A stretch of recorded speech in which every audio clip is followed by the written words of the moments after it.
call them monsters because that's sort of what we think of them until we realize that they're not. What happens when you push things away, when you want to avoid or you create resistance towards that thing, you actually make that even more powerful. You make that mean so much, make it mean so much more negatively because you're not accepting of what that monster part of you is trying to say, which is, I want to be in charge. I know my own mind. I know what I want.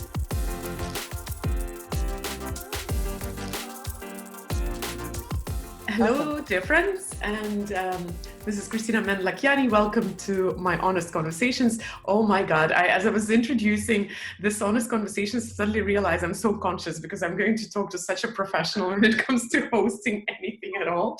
Sorry, Asha, couldn't help mentioning that, but this thought just crossed my mind, and I was like, oh my God, I'm presenting a professional presenter. So my guest today is an amazing woman. She's an amazing woman and a person that I actually foremost know as just a fellow sister, a woman who goes through life through very different and yet very similar kind of experiences with me. And just a person for whom I feel a very strong connection in terms of, we are all here souls on this world, going through this life and trying to get the best out of that. So my guest today is Asha Gill. Welcome, darling. Thank you so much for having me. It's so wonderful to be here with you. I have to say I'm a big fan of your honest conversations. Oh. And it was you that actually helped me be really honest about figuring certain stuff out about myself. Because I always used to think there were certain things that were like really wrong with me. And I remember one day you quite clearly said to me, I'm an introvert too. And there's certain things that we can kind of be introverted about, but other things we have to just step out of the comfort zone and just go and do because it's good for us. And this conversation, and you just saw me for who I was and that sort of conflict I was having. And I never, ever had ever thought of myself in that way before. And you just opened my mind. So yeah, you always have great honest conversations. Wow, thank you so much. I was just presenting you and I realized that we could talk about literally anything and probably go for hours because truly, while our experiences are very different, but there is also so much similar. And that's the interesting thing about us humans. We feel so different, but we are also super similar.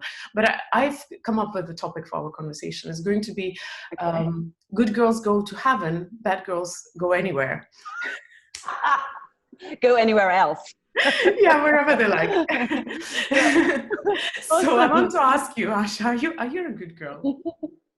Have you been a good girl? I failed miserably at trying to pretend that I was a good girl. Yes, I tried very, very hard over the years.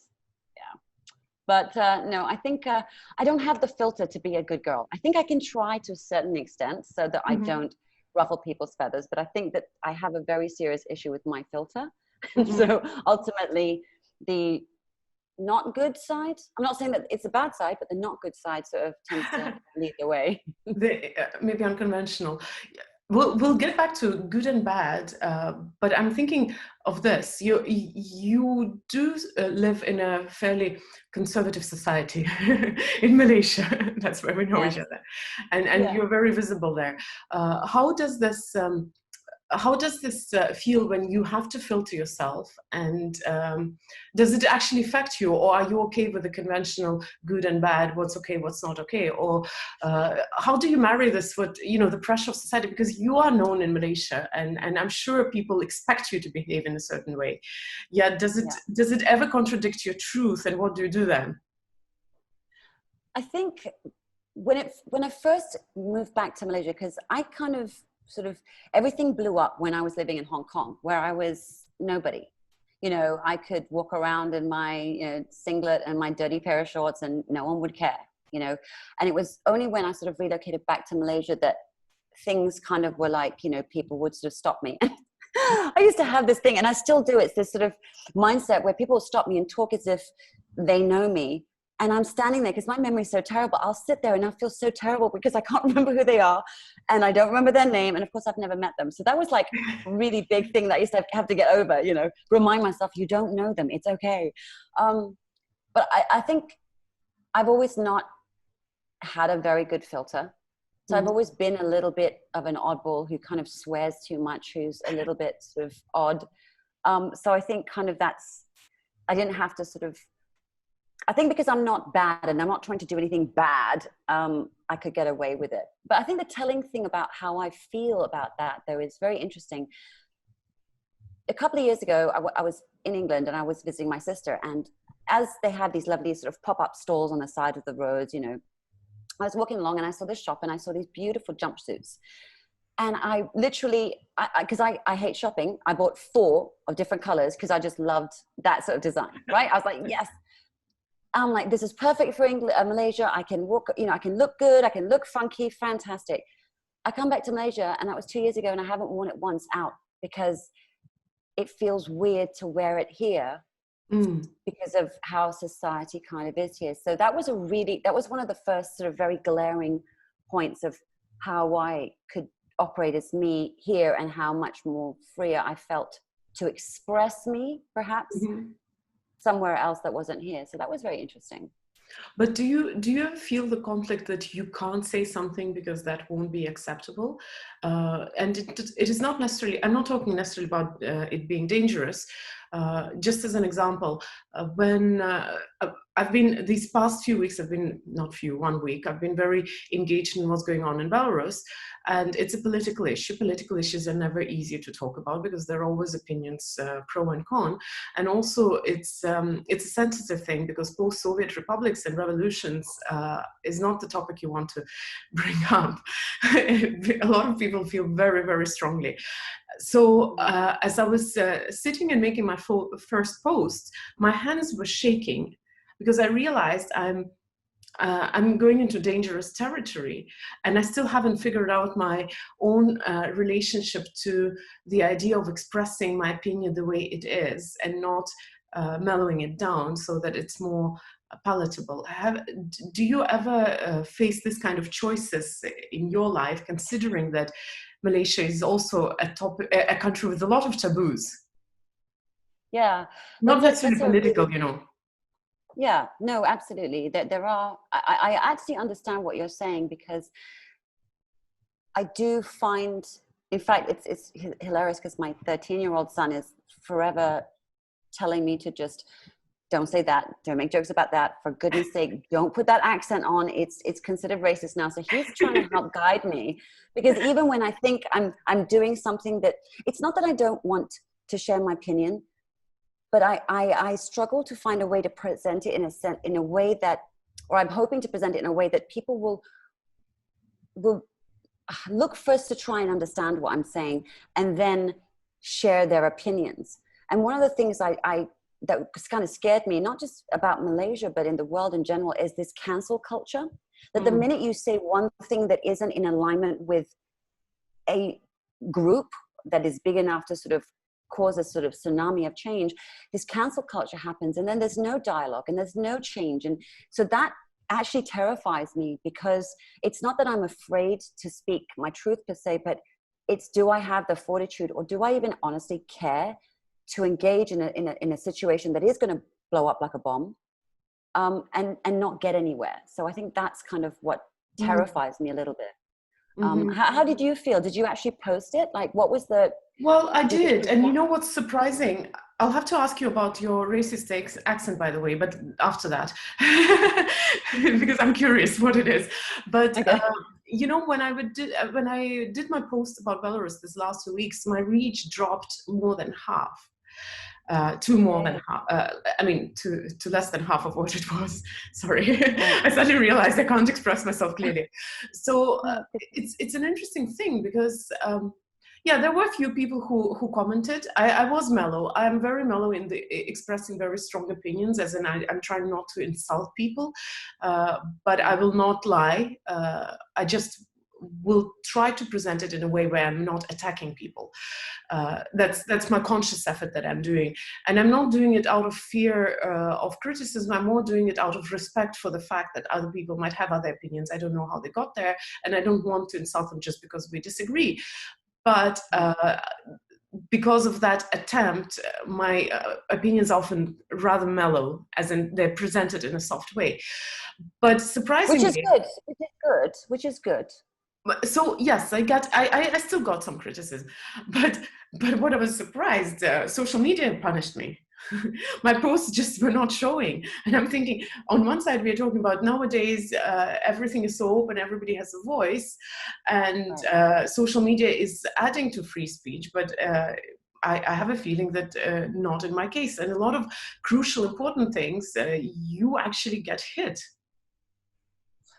Do you think that it's sort of the algorithms and sort of the policing of the circulation of the post in terms of the reach, or do you think that's actually driven by the users themselves? Because I'm a bit of a noob when it comes to social media. I have no idea, but I believe it's probably a combination of both. I think so. Right. But it's surprising, but that social media is literally for for posting kitty pictures, kittens, memes, funny stuff. Then you blow up. If you talk about anything serious, the same. And I'm sorry to say, but if I post something about climate, I get half of the reach when I post my cute kids. So I have to use my kids for marketing, which is not a very good thing. But believe me or not, but I often, if I have an important post to share, I'll put a few stories Yeah. of my kids to gear up the views, and then I'll post something important. That's just, how do you feel That's about that? Like selling your soul, right? well, yeah. I mean, it's super strange because this whole idea of sort of grabbing people's attention, and back in the day it was clickbait. I think people have sort of changed and wisened up to that, or clickbait sort of evolved in its own sort of entity now to be humorous. But I find that really bizarre, and I don't understand it. I have to be honest. I don't understand. In one way, you'd think, okay, if you've less than half the reach, then the half that you've got are the ones that are very invested in who you are and your voice.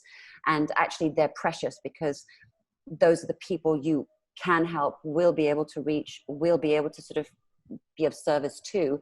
And the others will sort of come and go. And I suppose it's kind of like a macro setting of the kind of friends we have in life. Some people stay, some people come and go. It's kind of this macrocosm of stuff.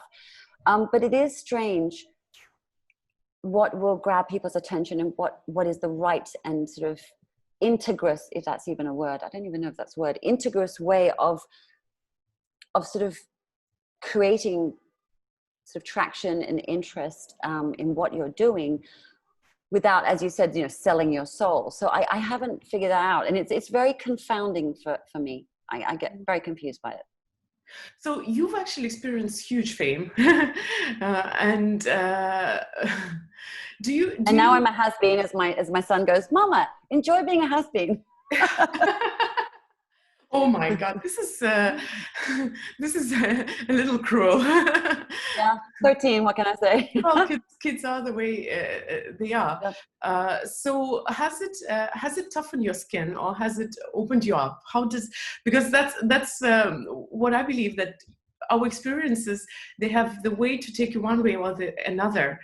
So what has this big exposure meant for you? Was it something to make you better, or to make you I don't know. Yeah. Okay. Worse? So all I can say is thank that social media wasn't around when I was doing that, because I have no idea how things would have played out in terms of the mistakes I made, the life I was living. So I honestly have gratitude very regularly that I did not have to live through what other people sort of have to go through in terms of things being so public and having to sort of make statements or I don't know, confirm or sort of talk about something. But I think that I became very thick and leathery in one or certain sides, and then even more sort of vulnerable in other sides. So I think one of the weirdest things that kick-started my understanding of,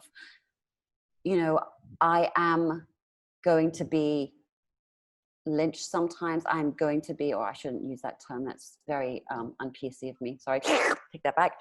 See, my son is teaching me these things. I will be the sort of butt of all jokes. And then there are other times I can do good. And I was living in Hong Kong, and an email got sent through, and some genius, because we're talking, 2000, some genius had taken my face and basically put it, attached to it, and did wonderful editing jobs in it on a porno video and sent it to us. Oh. And it was just, you know, it went round, and it was like, I was so upset.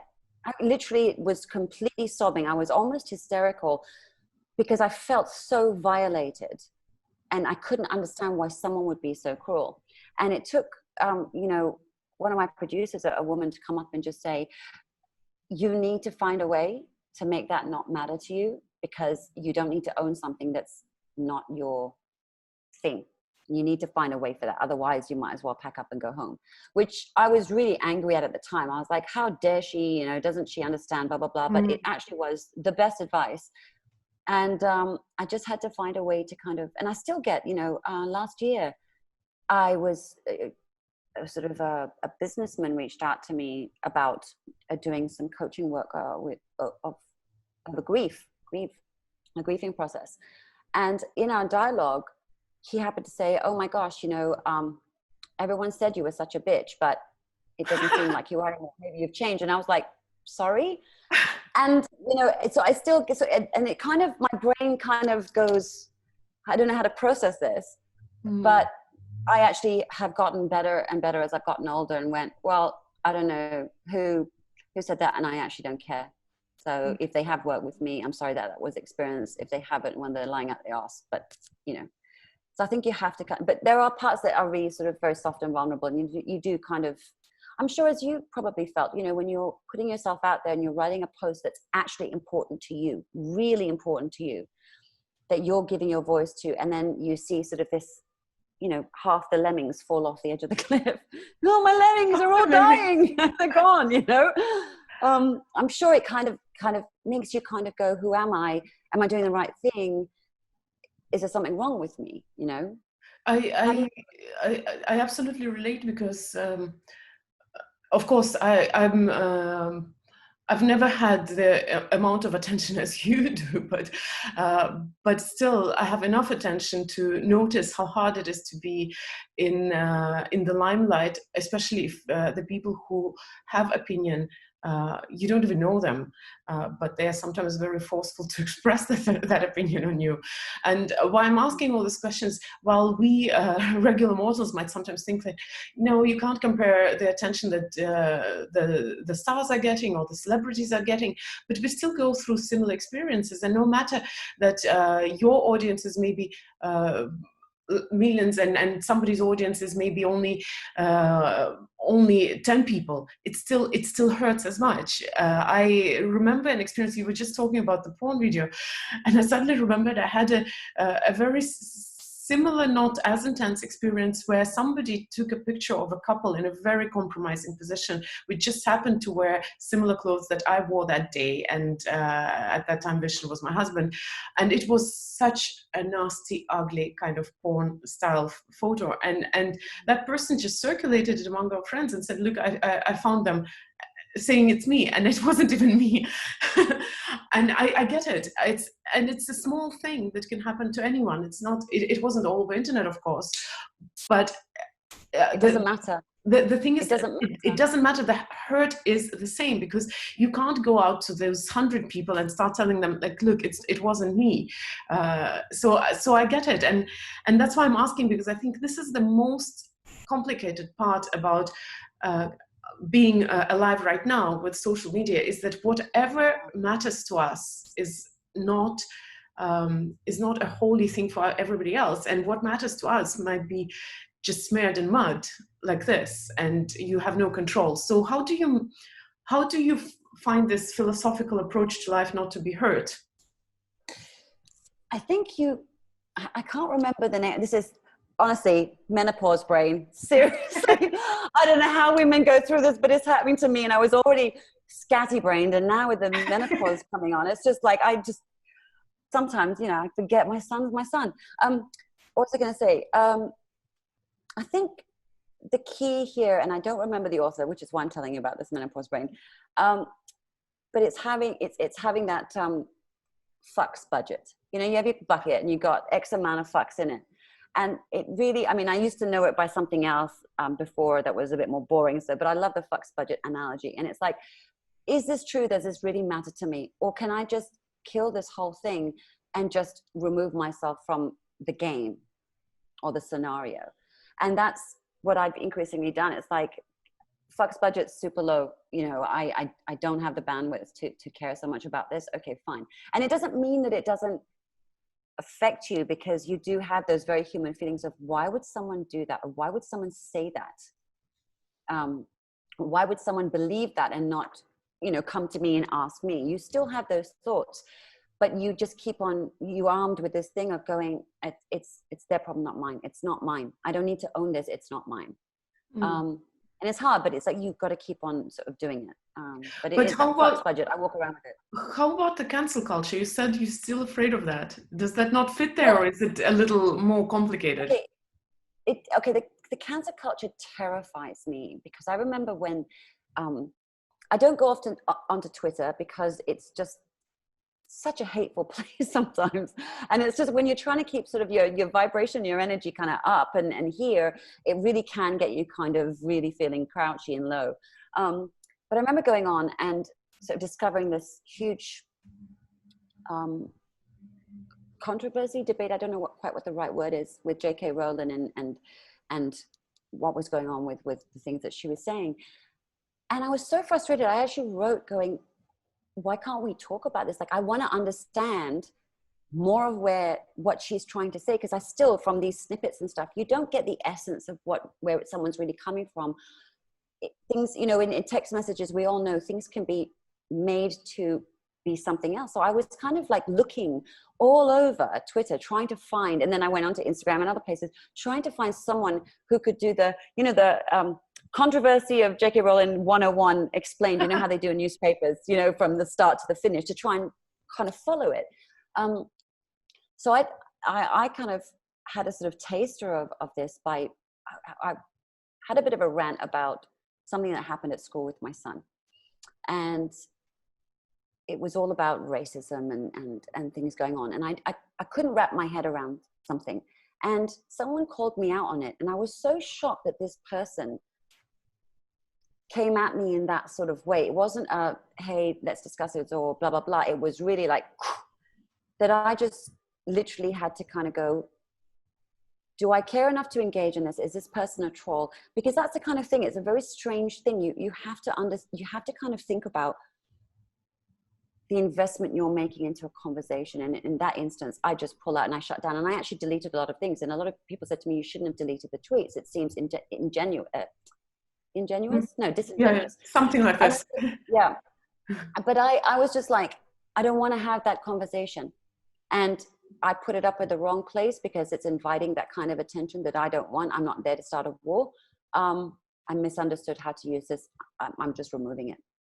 And just not have, I think you have to make your own rules on how you're going to be. But don't you think that this stifles the debate? Because I know the controversy that you're talking about, J.K. Rowling, and you can try to look at it that we misunderstood what she meant, or you could even look at it as, but even if she means something what I disagree with, does that mean that she's a rotten person? She has a different opinion in one aspect, and that's what bothers me the most, is that different opinion is almost punishable. So I agree with you. It's like, I really wanted to actually learn more about that conversation, and I find it frustrating as someone who's a very curious person, when I can't get to sort of a different level of understanding with a certain scenario. So I think that, like, I mean, I don't know about you, but I think you have to define your rules on how you're going to show up in those places, and live by those rules, and kind of disregard how other people are doing it. If that makes sense. Yeah, it does. It's just that this whole danger of being cancelled because you have a different opinion is still like guillotine. Your head is there, and you know that any moment it can just drop on you. So I've been criticized for opinions, and I've been criticized for not expressing opinions. Just for the background of those people who maybe are new to me, I'm very loosely related to US, very loosely. Of course, I understand that this is a big country with huge influence on the world, but for me, world is wide and diverse and full of all sorts of different reflections or expressions of what's going on. So sometimes I just don't have an opinion about what's going on in the US, but I'm expected to have an opinion. So do you feel this pressure also to have an opinion or to say something? I think I struggle, and I've always struggled with social media to really be there, in a present state, because I find it very noisy. So I think that I don't feel that sense of obligation to sort of post in general, but I do. It's kind of linked and related to the sort of work that I'm doing. So I think for me, with opinions,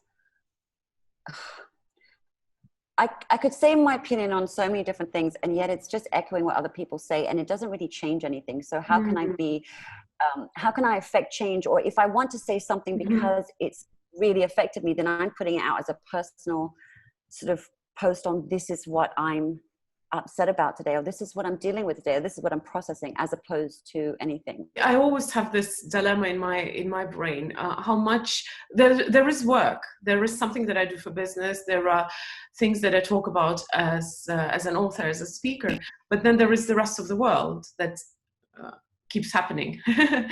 And I'm not indifferent to the rest of the world.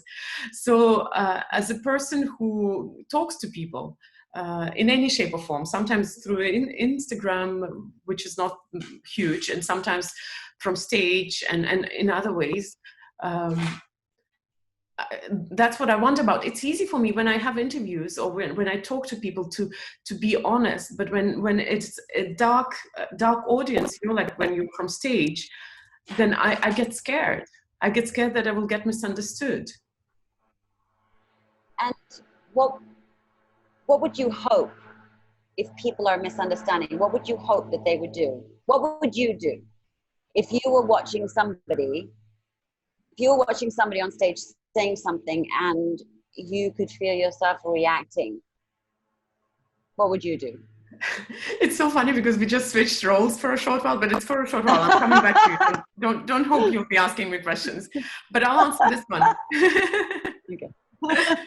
I've noticed that because I have this professional cretinism. Whenever my life experience happens with instant introspection. So I've been in situations where people share from stage and I get triggered by something. And my usual thought process is, what is it that they do that triggers me, and what does it tell about me? I don't know where it came from, but while I can totally accept that I don't like the person, the like, no like, it's not a problem. I would avoid trying to judge them, because I will start thinking, okay, if you say that and I feel like this, what does it say about me? When it comes to a one-on-one conversation, because I've had interviews with people with whom I disagree, that's a very interesting thing. If I get to ask questions, it's a very interesting thing, because I'm trying to get to how you think like that. And in my whole experience, I've realized that there are many more similarities if you just, if your task during a conversation is not to put the person down, and I don't do that to my guests normally, but to try to get things out of them, then the dynamics is so different. It's you suddenly realize that people are not bad. They don't want anything bad. They're not evil. Their expression of pretty much similar values to what you have is just very different. But I've had arguments online in comment sections where the point isn't to understand the opponent, but to prove the opponent that they're wrong, and they go totally different. Which is also exciting and fun to do, because sometimes your fucks bucket is empty. And it's just like, basta, enough already. Get off my page, just leave us alone. Yeah, so that's also okay. Asha, tell me about monsters. We were talking a little bit about monsters. Okay. Yes, because that has to do also with bad girls and good girls. Do you think good girls have monsters? Are they any different from the bad girls' monsters? I think good girls tend to hide their monsters, and bad girls have come to accept or think that their monsters are probably them, and get that sort of part of it wrong as well. because monsters are the part of us that we work so hard to hide, because we're afraid that if people see that, if we know that, if we act that, if we say we want that, you know, I'm being groomed to be an accountant because that's what my parents want, that's what they'll pay for. And if I say, no, actually, I want to go and be a chef, I'll be ridiculed. And I mean, this is a very tame example, but it's, you know, what are you going to do? Are you going to spend years of your life wasted going to study accounting and everything like that, only to change later on after you've made your parents happy? Or are you going to let this monster out, this monster of yearning, this monster of rebellion that wants to do something different? So whether it's, you know, over drinking, overeating. I remember hearing a recording of Debbie Moore. Sorry, I mean Debbie Ford. Thank you.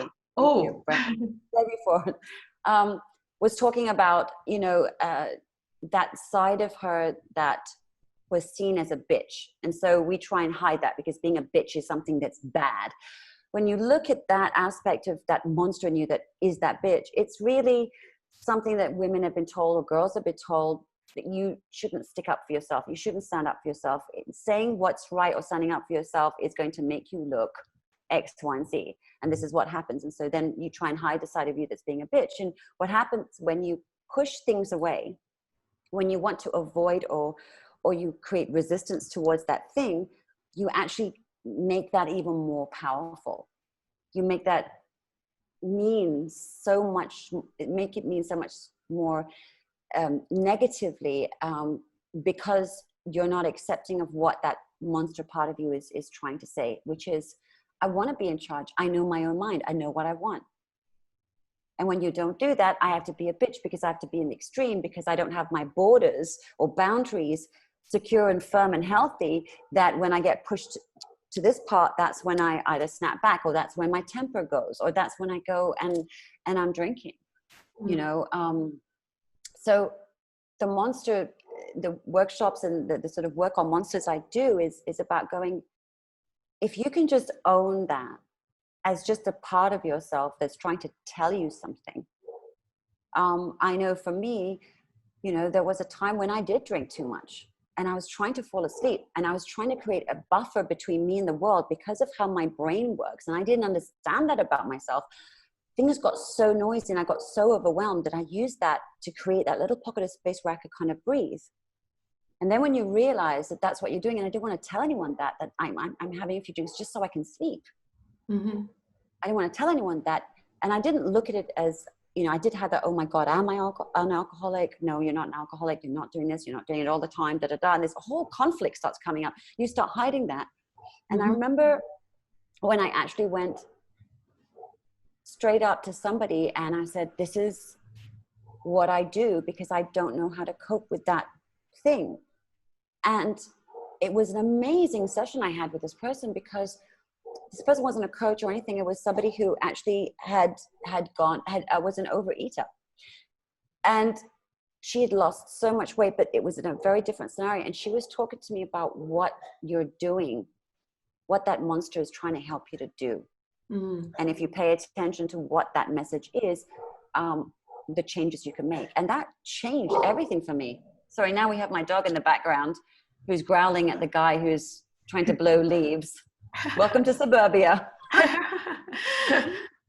So Asha, why do you call them monsters then? I mean, they do express sometimes themselves in a monstrous way, but you said they try to help you. I call them monsters because that's sort of what we think of them until we realize that they're not. So it's sort of that monstrous aspect of yourself. If you have an anger problem or you know, I know there's one person who absolutely self-loathes because... Ooh, that was a good voice. Ray, come here. Thank you, Ray. Thank you. Thank you. She's showing me what a monster should sound like when strange men come to your door. What was I saying? So we think of them in that way as something monstrous to be sort of hidden until we actually take a good look at what they are. And realize that they're just trying to help us, a strategy that worked then but maybe doesn't work anymore. a woman that I knew hated herself so much. Like, you wouldn't believe the self-loathing she had because, and this is a good friend of mine, because she felt that she was oversensitive and that no one could take her seriously. And so she tried to hide that the whole time. And, you know, this facade came up, but she cried every single day and just hated herself for crying every single day. And that was a side of her that she just was worried people would find out about, and that would make her weak and pathetic and all the rest of it, you know? So it can be anything really, but we think of them as our monsters that we try to hide, but they're not. So do you think everybody has a monster? In the attic or in the cupboard? Or under the stairs, or in their bed, or in their bathroom. Oh yeah.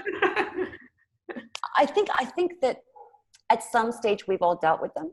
I think that some people get to a point where they don't care anymore and they just show up and they're just able to, you know, it's very amazing when you learn how to just go, this is just me. I'm really like, I'm terrible at X, Y, and Z, or I can't do that very well, or whatever it is. And just stand in that with absolutely zero shame or guilt about it. It's just it's the way I am. Be very Malaysian about it. La dat la, you know, la dat la, what can do, you know?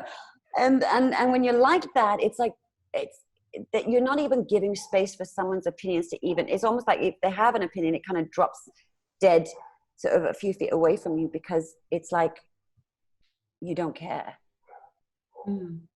How did you face your monster? How did you get acquainted with your monster? What triggered you? Which one? Yes, as I asked, I was thinking to myself, how many did you, the first one? Okay. We'll talk about the first love. With the first love, actually the first love became apparent to me when I was at Mind Valley. And I'd had this inkling for over the years that I can't do what other people do. You know, why can't I do that? I don't know how to do that. But it was always very fleeting. I could never sort of touch it. And it was only when I was in an environment where everybody was, so open, communicative, supportive, and everything was sort of so transparent that I suddenly started going, I really don't know how to do that. I really can't do that. How did they do that? Oh my God. And I would see people doing things so fast and I would take so slow to do something. And I suddenly realized that there was this part of me that I wanted to hide, this part of me that I thought was, my brain was broken. There was something seriously wrong with me, that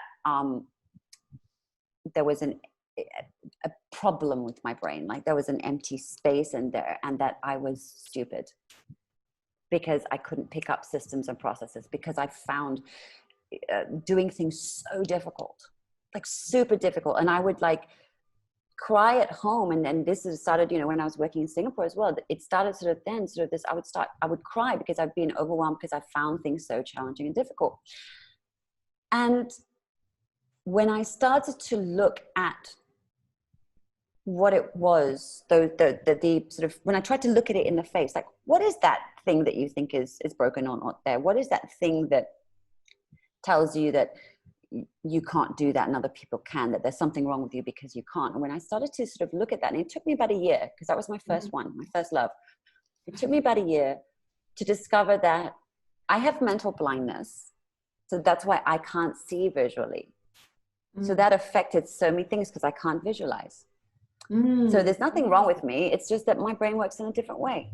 I'm auditory and I'm very sort of kinesthetic, and I learn by doing, and I can't see. So running away from doing, some places you have to do these sort of charts of projection of what you want to be or where you want to be in 5 years and stuff. I could never do that. And I always thought there was something wrong with me, that I didn't know what I wanted, but that wasn't it. It was just the fact that I can't visualize, I can't see. So if I close my eyes, I know my son's hair color, I know his eye color and everything like that, but I know that, but I can't see it. So I was like, that's when I started to realize, oh, this is not a part to be ashamed of. This is just, I just work differently. And that's when I started to realize, oh, that noise really affects me because it overwhelms me. This thing overwhelms me because it's too noisy. And when things are too noisy, it's like I start going zzz, zzz, zzz, in my, my synapses start going, and I'm just like, what? And I know, okay, that sort of environment is really not good for you. And so the monster that I thought was, there's something seriously wrong with my brain, I'm seriously stupid in some ways, and it's awful, and I will never get anywhere in life. And I'm messing up all the time because I can't figure it out. When I started to realize what those things are and go, oh, okay. So now I'm so upfront. I'm like, okay, so I can't help you do that because I can't actually see, but how about we do it this way? And they're like, what do you mean you can't see? And I'm like, and I have to explain, and they're like, wow. And so now it's like, it's the superpower that kind of, so it's like embracing that. So that was my first big breakthrough, was actually a lot of my isms came from not understanding. And you started that, Kristina.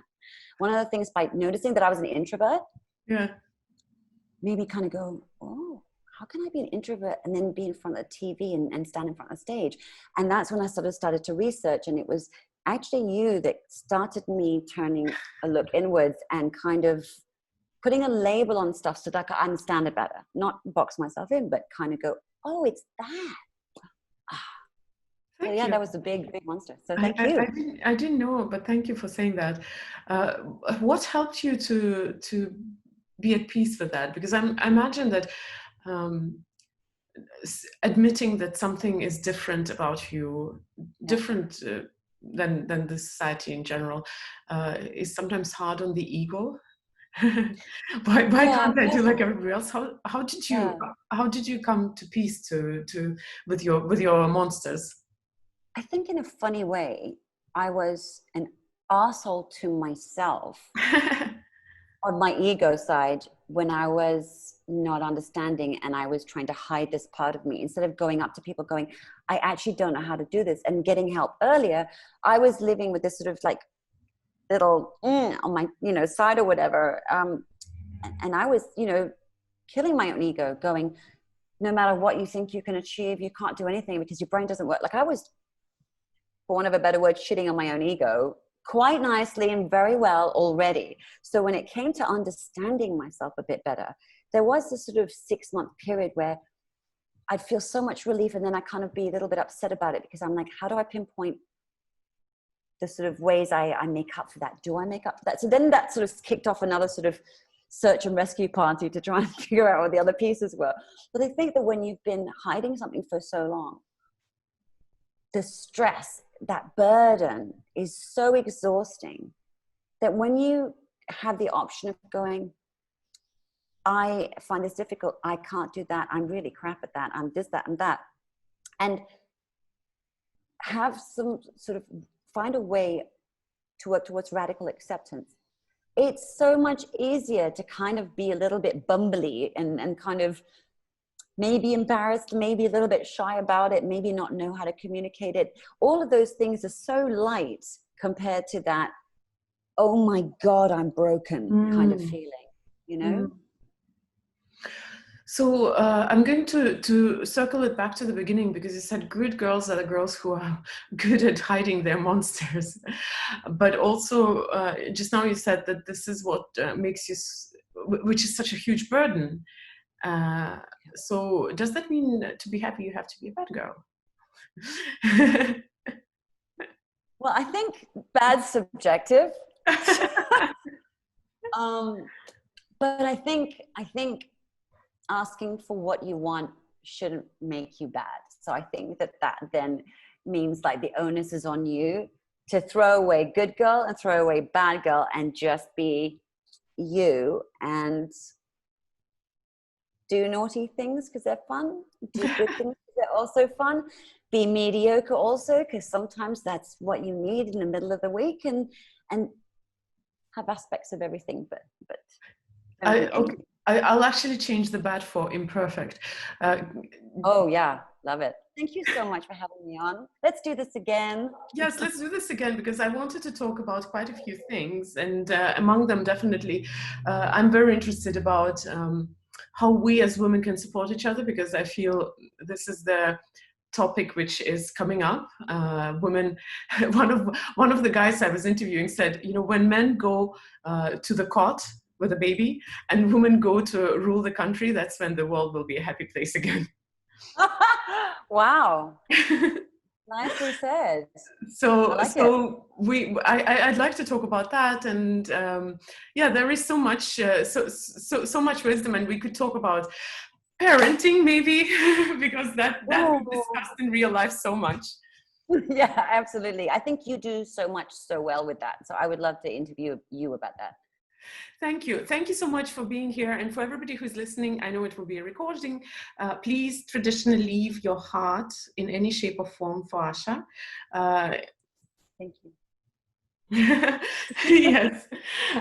And see you next week. Bye. Thank you. Bye.